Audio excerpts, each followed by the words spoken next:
హ్రీంకారాసనగద్భితానలసికాం సౌహ క్లీం కళాంభిప్రతీం సౌవర్ణాంబరధారణీం వరసుధాధౌతాం త్రినేత్రోజ్వలాం వందే పుస్తకపాశమంకుశధరాం స్రగ్భూషితాముజ్వలాం త్వాం గౌరీం త్రిపురాం పరాత్ ప్రగలాం శ్రీచక్ర సంచారిణీం. ఓం శ్రీ బెజవాడ కనకదుర్గాదేవ్యై నమః. శ్రీ దుర్గామల్లేశ్వరాభ్యాం నమః. చాలా మందికి కొన్ని అనుమానాలు ఉంటాయి. ఏమంటే మేము నిత్యం పూజ చేస్తున్నాం ప్రతిరోజు కూడా, అయినా సరే మేము కోరుకున్న కోరికలు తీరడం లేదు. ఎవ్వరు ఏ పూజలు ఏ రోజు కూడా చేయనటువంటి వాళ్ళందరూ కూడా చాలా సుఖంగా సంతోషంగా జీవితాన్ని గడుపుతున్నారు. మరి మాకొచ్చేసరికి ఇల్లు లేదు, స్థలాలు కొనుక్కోలేకపోయాం, అలాగే మా పిల్లలందరూ కూడా మంచి ఉద్యోగాల్లోకి రాలేకపోయారు, పెళ్ళిళ్ళు అనేటటువంటి కొంతమందికి బ్రేక్ అయిపోయినాయి. ఇలాంటి రకాల సమస్యలు. ఈ సమస్యల కోసమని మేము కొంతమంది జ్యోతిష్కుల దగ్గరికి వెళ్తే వాళ్ళు రెమెడీస్ పేరుతో లక్షల రూపాయలని మా దగ్గర నుంచి తీసుకొని హోమాలు చేశారు, ఆ తర్వాత పూజలు జరిపించారు. ఇవన్నీ కూడా జరిగినాయి. అయితే మరి మాకు ఫలితాలు ఎందుకు రావడం లేదండి అనేటటువంటి డౌట్ చాలా మందికి ఉంటుంది. అది కేవలము దానికి ఆన్సర్ ఏంటంటే మీ తప్పే. ఎలా అంటే ఎవరు చెప్పరు ఎవరు మంచి గురువులు ఎవరు చెడ్డ గురువులు. మంచి గురువు ఎప్పుడు కూడా నేను మంచి గురువుని అని చెప్పుకోడు, అసలు నేను గురువునే అని చెప్పుకోడు ఆయన. షిరిడి సాయినాథుడు, దత్తాత్రేయుల వారు, నాథ సాంప్రదాయంలో వీళ్ళంతా మత్స్యేంద్రుడు, వీళ్ళంతా కూడా శ్రీపాద వల్లభుడు వచ్చి గురుదేవులు రెండవ అవతారమైనటువంటి దత్తాత్రేయ రెండవ అవతారమైనటువంటి నృసింహ సరస్వతి స్వాముల వారు వచ్చి నేను నీ గురువును, నా దగ్గరికి రా, నేను నీ సమస్యలు తీరుస్తానని ఎక్కడన్నా చెప్పినట్టు గురు చరిత్రలో ఉందా, లేదా శ్రీపాద వల్లభ చరిత్రలో ఉందా? చెప్పుకోరు. ఎవర్రా పబ్లిసిటీలు చేసుకుంటారంటే బయట ఏమీ లేనటువంటి వాళ్ళు పొట్టకుట్టి కోసం వచ్చినటువంటి వాళ్ళు పూజారులు, జ్యోతిష్కులు, సాధువులు, పీఠాలు ఆశ్రమాలు పెట్టి సాధువుల కింద ఉంటారు. వీళ్ళు ఎన్నటికీ కూడా ప్రవచనకారులు, వీళ్ళంతా ఎన్నటికీ కూడా గురువులు కాలేరు వీళ్ళు. ఎందువల్లంటే గురువు అంటే ఏంటి? పరమహంస యోగానందుల వారు యోగదా సత్సంగ అధ్యక్షులు, గురుదేవులైనటువంటి మహావతార్ బాబాజీ గారి శిష్యులైనటువంటి లహరి మహాశేషుడు శిష్యుడు యుక్తేశ్వర బాబాజీ, యుక్తేశ్వర బాబాజీ యొక్క శిష్యుడు పరమహంస యోగానందుల వారు, వారి శిష్యులు శాంతానందగిరి గారు. ఆ శాంతానందగిరి వారు మా గురువు గారు, వైఎస్ఎస్ రాంచీలో ఉంది. వీళ్ళంతా కూడా మరి అన్ని ఆనంద మార్గ ప్రభాత్ రంజన్ సర్కార్ గారు, తర్వాత ఈ యొక్క రమణ మహర్షుల వారు, మాణిక్ మహారాజ్, వీళ్ళంతా కూడా కలుస్తూ ఉండేవారు. మరి వీళ్ళని యోగులు అనాలా, వీళ్ళని గురువులు అనాలా? మరి అలా కాకుండా మీరు ఎవరి దగ్గరికి వాళ్ళ దగ్గరికి వెళ్ళి సమస్యలు పరిష్కారాలు చెప్పమంటే వాళ్ళ బ్రతుకులే వాళ్ళకి స్టాండర్డ్ లేదు, వాళ్ళ జీవితాలే వాళ్ళు సరి చేసుకోలేకపోతున్నారు. మీకేం చేస్తారు? పరమహంస యోగానందుల వారు మాత్రం క్లియర్గా చెప్పారు, what is the definition of a guru అని. A guru should be designated by the God. భగవంతుడు డిజిగ్నేట్ చేయాలి, గురువు కింద నియమించాలి. ఇప్పుడు సర్వజ్ఞ పీఠం ఉంది, జగద్గురువులైనటువంటి ఆది శంకరాచార్యులు వారు వచ్చారు. ఆయన గురుదేవులుగా సాక్షాత్ పరమశివుడు కాబట్టి సర్వజ్ఞ పీఠానికి గురుదేవులుగా డిజిగ్నేట్ చేశారు. ఇప్పుడు మా గురువు గారు భారతీ తీర్థస్వాములు వారు ఉన్నారు. ఈ వాజ్ డిజిగ్నేటెడ్ ఇన్ 1989 ప్లాంటిఫ్ ని ఆయన ఆ సర్వజ్ఞ పీఠాన్ని అధిరోహించారు, వారు జగద్గురువులు. అలా అండ్ ఆ గురువు పరంపర నుంచి రావాలి. అంటే ఇప్పుడు మనం ఒక పూజ చేస్తాం, ఆ పూజ చేసినప్పుడు దానికి ఫలితము ఆ గురుమండల వ్యవస్థ నుంచి రావాలి, దట్ సిస్టమ్ నుంచి రావాలి. వీళ్ళకేమొస్తాయి? ఇప్పుడు వీళ్ళు మామూలుగా పాపం మీరు ఏదో దండం పెడతారు, వాళ్ళు కూడా పాపం ఏదో దండం పెట్టించుకుంటారు, ఆయురారోగ్యాలు ఉండాలని చెప్పి ఆశీర్వదిస్తారు, అంతవరకే చేయగలుగుతారు. కానీ ఆశీర్వాదం ఫలించాలంటే వాళ్ళకు వాక్ సిద్ధి ఉండాలి, సాధనా బలం ఉండాలి, డిజిగ్నేటెడ్ బై గాడ్ అయి ఉండాలి వాళ్ళు. ఇవన్నీ ఉండవు. కాబట్టి మన భ్రమలు మనం వెళ్తూ ఉంటాము, గురుగారు గురుగారు అని చెప్పేసి దండాలు పెడుతూ ఉంటారు, వెళ్తూ ఉంటారు. ఓకే, ఇట్స్ ఓకే, తప్పేం లేదు. ఎవరికి చేసినా సరే సాక్షాత్తు శ్రీకృష్ణ పరమాత్మకే చెందుతుందన్నారు, బాగుంది. దండాలు అయితే శ్రీకృష్ణుడు తీసుకుంటాడు, మరి రిజల్ట్ వీళ్ళు ఇవ్వాలి కదా, వీళ్ళు కదా మీకు హామీలు ఇచ్చి డబ్బులు తీసుకున్నది, హోమాలు చేసింది. కాబట్టి వీళ్ళకి ఆ శక్తి లేనప్పుడు ప్రగల్భాలు చెప్పినప్పుడు బుద్ధి లేనటువంటి మీరు విన్నారు. అందువలన తప్పు మీదనమాట. ఏం పరమహంస యోగానంద కనబడలేదా? ఆదిశంకర్లు కనబడలేదా? స్వామి వివేకానంద కనబడలేదా? రామకృష్ణ పరమహంస కనబడలేదా? ప్రభాత్ రంజన్ ఆనంద సర్కార్ ఆనందముక్తి గారు కనబడలేదా? పరమహంస యోగానందల వారు కనబడలేదా? వినరు మీరు. చెప్పినా వినరు. అండ్ ఏంటంటే ఒక్కసారి ఫోన్ కొడతారు. అక్కడ వాట్సాప్ ఓన్లీ అని మనం పెట్టినా సరే నాయన మీరు ఖచ్చితంగా ఫోన్ కొడతారు. ఫోన్ కొట్టి గురుగారండి ఇంకా గురుగారు బాత్రూంలో ఉన్నారో లేకపోతే ట్రావెలింగ్లో ఉన్నారో పూజలో ఉన్నారో కాలేజీలో ఉన్నారు నేను యూనివర్సిటీలో ఉన్నాము ఏం చూడరు ఇక మీరు. కొట్టేస్తే మీరు కొట్టేసిన టైంకి మేము ఎత్తేయాలి. ఎత్తేసి మేము చెప్పేసేయాలి. ఆ తర్వాత చేయమంటే ఇంక మళ్ళీ చేయడాలు ఉండవు ఇక. వాట్సాప్ పెట్టమంటే పెట్టడాలు ఉండవు. మంత్రాలు తీసుకుంటారు దాని ఫాలో అప్ చెప్పరు. ఫాలో అప్ చెప్పండిరా అంటే గంట గంటకు ఫాలో అప్ చేసి గురుగారు ఇప్పుడు స్టార్ట్ చేస్తున్నానండి తర్వాత రేపు స్టార్ట్ చేస్తానండి ఇయ్యా ఒక పరంపరలో వెళ్ళాలి. ఒక తర్వాత ఏమన్నా తిడితే అలిగేస్తారు. మీకు కావాల్సిన యక్షిణి మంత్రాలు యక్షిణి చీల్చేస్తుంది. యక్షిణి అంటే ఏంటనుకుంటున్నారు? ఈ యూట్యూబ్లో ఉన్నటువంటి యక్షిణి దేవతల గురించి చెప్పిన వాళ్ళు వీళ్ళకి ఏం తెలియదు. వాళ్ళకి యక్షిణి ఒక ఆత్మ అంటాడు, ఒకడు చచ్చిపోయిన ఆత్మ ఒకడు అయిపోయింది అంటాడు. వాడేమో సిద్ధి పొందేసిందని ఆ ఛానల్ వాళ్ళు ప్రచారం. మనం వెళ్ళడం మానేస్తే ఆ ఛానల్ వాళ్ళు ప్రచారం. ఇలా రకరకాలుగా ఈ యక్షిణి అనేటటువంటిది మలమూత్రాలు తినాలంటాడు ఇంకొక దౌర్భాగ్యుడు. తర్వాత రొమాన్స్ చేస్తుంది మీకు అర్ధరాత్రులు వచ్చి అని చెప్తాడు ఇంకొక రాస్కెల్. ఇదా యక్షిణి దేవతల గురించి చెప్పింది. వాళ్ళ పేర్లోనే ఉంది దేవతలు అని. యక్షిణి దేవతలు అని. యక్ష గంధర్వ కిన్నెర కింపురుష దేవతలు. వీళ్ళకి ఎందుకు ఈ సాధన కఠినమైనటువంటిది అని అంటే మనకి ఆ అవి చాలా మామూలు మిగతా దేవతలందరూ కూడా నువ్వు స్నానం చేసి చేయకపోయినా పూజ స్నానం చేసి చేసినా స్నానం చేయకుండా చేసినా వాళ్ళు ఏమనుకోరు. నైవేద్యాలు నువ్వు ఎలా చేసినా ఏం చేసినా శుభ్రత మడి మడి అని మడి బట్టలు కట్టేసుకోవడం కాదు. మడి అంటే ఈ మధ్య కాలంలో బిల్డప్ ఎక్కువైపోయింది. మడి భోజనాలు అంటాడు ఒకడు. ట్రస్ట్ పెట్టేస్తున్నాం మడి భోజనాలు చేసేస్తాం కింద ఉపన్యాసాలు ఇచ్చేస్తాం డొనేషన్స్ ఇచ్చేయండి. ఇక్కడ కాశీలో ఎవడో అనామకుడు వాడు ఎవడో కట్టేవాడు.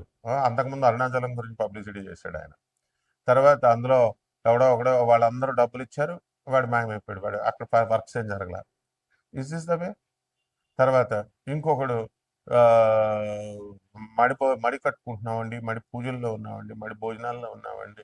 ఇవన్నీ బిల్డప్లు చీరేస్తుంది యక్షిణీ దేవత. యక్షిణీ దేవత ఏంటంటే మనకి కోపం అధికంగా ఉంటుంది. At the same time very disciplined. సాధన చేసేటటువంటి వాడు మినిమం శుభ్రం ఉండాలి, శుభ్రత కలిగి ఉండాలి. అంటే స్నానం చేసేస్తే సరిపోతుందా అంటే నీ యొక్క మంచి బుద్ధులు ఇవన్నీ కూడా చూస్తున్నాను. తర్వాత ఈ యొక్క మంచి బుద్ధులు ఈ మినిమం పవిత్రత పాటించాలి. And you should respect her.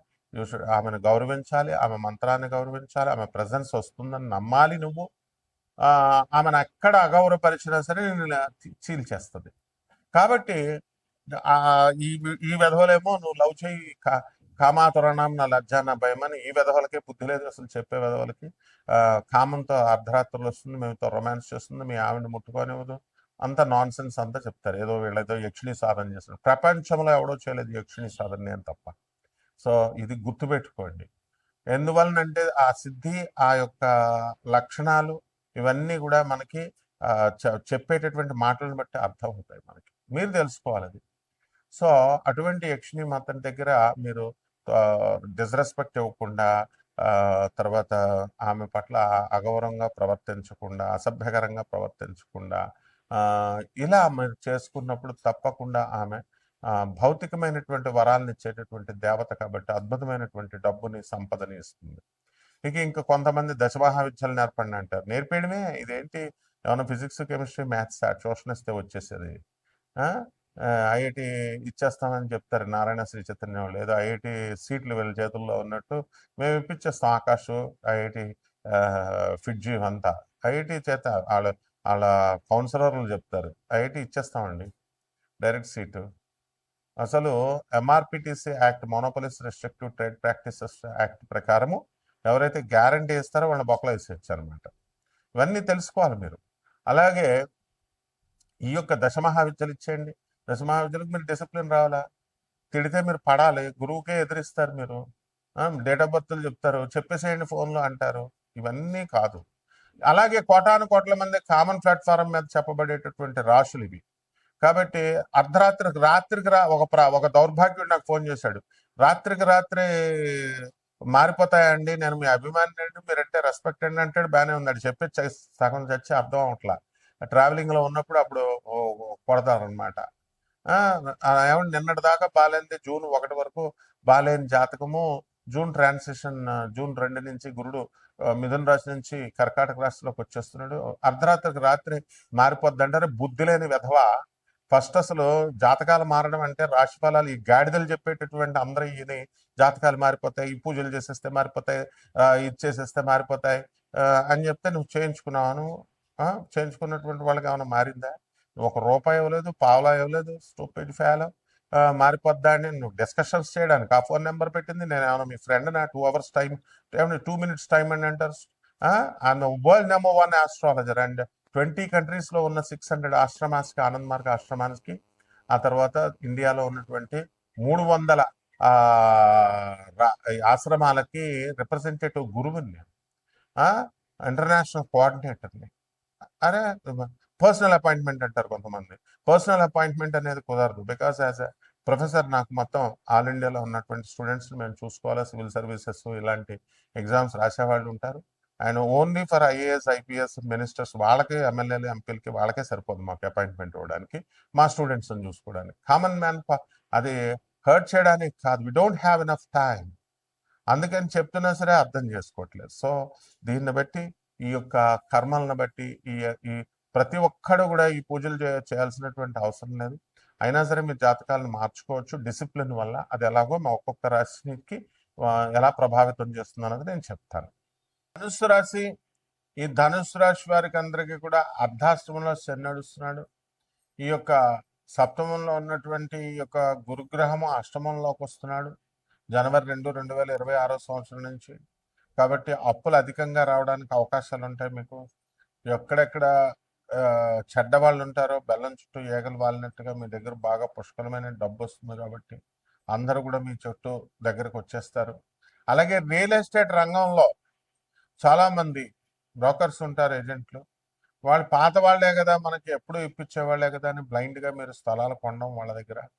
ఆ తర్వాత అష్టమ గురుగ్రహ ప్రభావం వలన అవన్నీ కూడా లిటిగేషన్లో ఉన్నాయనో, లేకపోతే డబుల్ రిజిస్ట్రేషన్, ఏదో కారణం వల్ల అవన్నీ కూడా మీరు ఇల్లు కట్టేటప్పుడు అవన్నీ కూడా కొన్ని ప్రాబ్లమ్స్లో పడటము, దాని ద్వారా మీరు కొంత లాస్ అవ్వడము, ఇలాంటివన్నీ కూడా జరుగుతాయి. కాబట్టి ధనుసు రాశి వారు అందరూ కూడా సినిమాల్లో రంగంలో ఉన్నటువంటి వాళ్ళు బ్రహ్మాండంగా క్లిక్ అవుతారు. మీరు బాగా డబ్బులు వెనకేసుకురావడం అనేటటువంటివి జరుగుతాయి. అలాగే వివాహం కావాలనుకునేటటువంటి కామన్ ప్రజలు, వాళ్ళకి వివాహం కోసం మరికొంత సమయం వెయిట్ చేయాల్సినటువంటి అవసరం ఉంటుంది. పిల్లలంటే చాలా సరదా పడేటటువంటి వాళ్ళకి అందరికి కూడా పిల్లలు వెంటనే పుట్టేస్తారు. కాబట్టి ఈ యొక్క గురుగ్రహ ప్రభావం వలన మనకి అనేకమైనటువంటి మార్పులు జీవితంలో జరుగుతూ ఉంటాయి. ఇళ్ళ లేనటువంటి వాళ్ళు ఇల్లు కొంటారు, స్థలాలు లేనటువంటి వాళ్ళు స్థలాలు కొంటారు. అయితే చేతిలో రూపాయి ఉండదు. ఎలా వస్తుంది అంటే బంధువులు, మిత్రులు వీళ్ళందరూ కూడా ఏదో రకంగా మీకు సహకరించడం అనేటటువంటిది జరుగుతుంది. అదే ఆశ్చర్యకరమైనటువంటి విషయం అన్నమాట.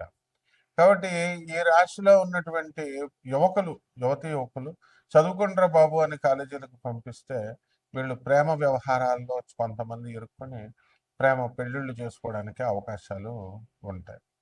అదేవిధంగా ఈ యొక్క రాశి వారందరూ కూడా వ్యాపారాల్లో, కిరాణా వ్యాపారము, బట్టల వ్యాపారము, ఫ్యాన్సీ వ్యాపారము, హోల్సేల్ వ్యాపారాల్లో బ్రహ్మాండంగా వీళ్ళంతా కూడా లాభాలు తీయడం అనేటటువంటివి జరుగుతాయి. అలాగే ఈ రాశి వారందరూ కూడా చక్కగా మనకి ఈ రిటైల్ బిజినెస్లో బ్రహ్మాండంగా సంపాదించడం అనేటటువంటివి జరుగుతాయి. కొత్త కొత్త ఆభరణాలు కొంటారు, నూతన వస్త్రాలను కొంటారు, నూతన బంగారులా ధరించడము, బంధువులందరితో కూడా ఊళ్ళు తిరగడము, ఇలా మీరు అనేకమైనటువంటి ఇవి జరుగుతూ ఉంటాయి. కాబట్టి ఈ యొక్క అధికమైనటువంటి ధన ఖర్చు కూడా అధికంగా ఉంటుంది. అయితే మన దగ్గర డబ్బులు ఉన్నా లేకపోయినా అందరూ వచ్చి ఇవ్వడం, అప్పులు ఉంచరాబై నువ్వు దగ్గర ఉంచు, తర్వాత ఇవ్వు మౌర్య, తర్వాత ఇయ్యి అని చెప్పి జేబుల్లో చేతులు పెట్టేసి జేబుల్లో డబ్బులు పెట్టేసి వెళ్ళిపోతారు. అంత అద్భుతంగా ఈ యొక్క ధనుస్సు రాశి వారికి మనకి ఉంటుంది. కొత్త కొత్త ప్లాట్లు అమ్మేటటువంటి వాళ్ళు మా దగ్గర కొనలేనని బాధపడేటటువంటి వాళ్ళందరూ కొంటారు. ఇక పరిహారాలు వచ్చేసరికి ఈ ధనుస్సు రాశి వారికి అర్ధాష్టమంలో ఉన్నటువంటి ఈ యొక్క శనిగ్రహ ప్రభావం వలన కుటుంబంలో కొన్ని కలతలు, మిస్అండర్స్టాండింగ్స్ ఇలాంటివన్నీ కూడా జరుగుతున్నాయి కదా. అవన్నీ కూడా పటాపంచులు అయిపోతాయి. మరి శని జపం చేసుకోవాలా, శని స్తోత్రాలు చదవాలా. శనికి కిలోంపావు నల్ల నువ్వుల్ని, నల్లని వస్త్రాన్ని పేద బ్రాహ్మణులకి శనివారం నాడు ఉదయం 8 గంటలకు దానం చేసుకోవాలా. దశ మహావిద్యల్లో ఒకటైనటువంటి మహాకాళి అమ్మవారి యొక్క హోమాన్ని మీ ఇళ్లలో చేసుకోవడం ద్వారా బ్రహ్మాండంగా మీకు ఉంటుంది. అదేవిధంగా ఒక రావి చెట్టుని మీ ఇంట్లో చిన్న కుండీలో పెంచుకోండి.